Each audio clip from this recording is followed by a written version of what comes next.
कभी सोचा है कि अगर कोई हमेशा के लिए मतलब हमेशा के लिए जिंदा रहे तो कैसा होगा? हमारे धर्म ग्रंथों में ना 8 ऐसे महामानवों का जिक्र आता है जिन्हें अमरता का वरदान मिला हुआ है, मतलब मौत उन्हें छू भी नहीं सकती। और इन 8 में से एक नाम तो ऐसा है जो हम सबके दिलों के बहुत करीब हैं, संकट मोचन हनुमान। जी हाँ, और कमाल की बात यह है कि करोड़ों लोगों का यह मानना है, उनकी ये गहरी आस्था है कि हनुमान जी आज भी इसी धरती पर हमारे बीच मौजूद हैं। लेकिन अगर वो यही हैं, तो फिर सबसे बड़ा सवाल तो यही उठता है कि आखिर कहाँ है वो? क्या वो हिमालय की किसी अनजान गुफा में आज भी तपस्या कर रहे हैं, या फिर कहीं और? पर यहीं पर कहानी में एक बिल्कुल नया मोड़ आता है। कुछ रिसर्चर्स का दावा है कि हनुमान जी का वास हिमालय में नहीं बल्कि भारत से हजारों मील दूर श्रीलंका के घने और रहस्यमयी जंगलों में है।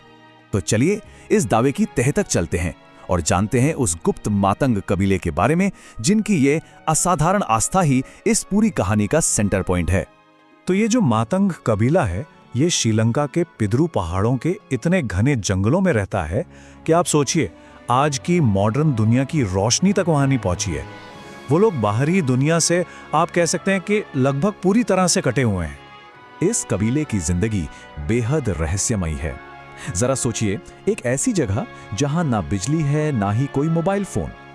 ये लोग बाहरी दुनिया से कोई भी संपर्क नहीं रखते। सेतु एशिया नाम के एक स्पिरिचुअल रिसर्च ऑर्गेनाइजेशन ने जब इन पर स्टडी की तो एक बहुत ही चौंकाने वाली बात पता चला कि इनके पास एक सीक्रेट लॉगबुक है जिसमें इनका पूरा इतिहास और इनकी सारी परंपराएं दर्ज हैं। अच्छा, तो अब सवाल ये उठता है कि आखिर हनुमान जी का इस कबीले से क्या कनेक्शन है? तो चलिए समझते हैं रामायण काल के उस प्राचीन वादे को जो इस पवित्र रिश्ते की जड़ है। देखिए, कहानियों के मुताबिक यह रिश्ता सीधा रामायण काल से जुड़ा है। जब भगवान राम लंका से वापस जा रहे थे, तब इसी मातंग कबीले के पूर्वजों ने हनुमान जी की बहुत सेवा की थी। जब उन्हें पता चला कि हनुमान जी जा रहे हैं तो वो सब बहुत व्याकुल हो गए और रोते हुए उन्होंने पूछा, प्रभु, अब आपके दिव्य दर्शन हमें कब होंगे? और तब हनुमान जी ने उन्हें एक अटूट वचन दिया। उन्होंने कहा, मैं हर 41 साल में लौट कर आऊंगा और तुम्हें आत्मज्ञान का प्रकाश दूं। और बस तभी से शुरू हुआ वो 41 साल का दिव्य चक्र। सोचिए, एक ऐसा वादा जो युगों से सदियों से निभाया जा रहा है, और इसी वादे के मुताबिक ये माना जाता है कि हनुमान जी आज भी उनसे मिलने आते हैं। तो ये नंबर याद रखिएगा, 41। यही वो जादुई संख्या है, यही वो समय का पहिया है जिस पर ये पूरा विश्वास, ये पूरी कहानी घूमती है। तो अगर हम इस टाइमलाइन को देखें तो ये साइकिल शुरू हुई थी उस प्राचीन वादे से, और तब से लगातार ये दोहराई जा रही है। अब रिसर्चर्स के मुताबिक हनुमान जी पिछली बार आए थे साल 2014 में, और अगर हम इस चक्र को आगे बढ़ाएं तो अगली भविष्यवाणी की तारीख निकलती है साल 2055। रिसर्चर्स बताते हैं कि 2014 की वो मुलाकात बड़ी ही रहस्यमयी थी। जरा उस सीन को इमेजिन कीजिए। चरण पूजा नाम का एक समारोह हो रहा है। कबीले के लोग एक ऐसी प्राचीन भाषा में मंत्र पढ़ रहे हैं जिसे कोई समझ नहीं पा रहा। शहद और फलों का भोग लगाया गया है, और फिर ये दावा किया जाता है कि हनुमान जी एक तेज रोशनी, एक प्रकाश पुंज के रूप में वहां प्रकट हुए। इसके बाद कबीले के मुखिया के मुंह से जो शब्द निकले, उन्हें हनुमान जी का सीधा संदेश मानकर उसी लॉग बुक में लिख लिया गया। और बात यहीं खत्म नहीं होती। उसी लॉग बुक में साल 2055 की मुलाकात को लेकर एक भविष्यवाणी भी लिखी है।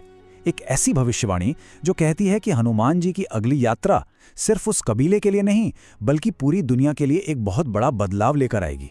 तो ये सारी बातें हमें आज के दौर के सबसे बड़े सवाल पर लाकर खड़ा कर देती हैं। विश्वास बनाम सबूत, मतलब ये पूरा मामला असल में आस्था का है। तो चलिए इस दावे को थोड़ा और परखते हैं। देखिए, एक तरफ तो है कबीले की अटूट आस्था, उनकी वो सीक्रेट लॉगबुक और पीढ़ियों से चली आ रही उनकी गवाही।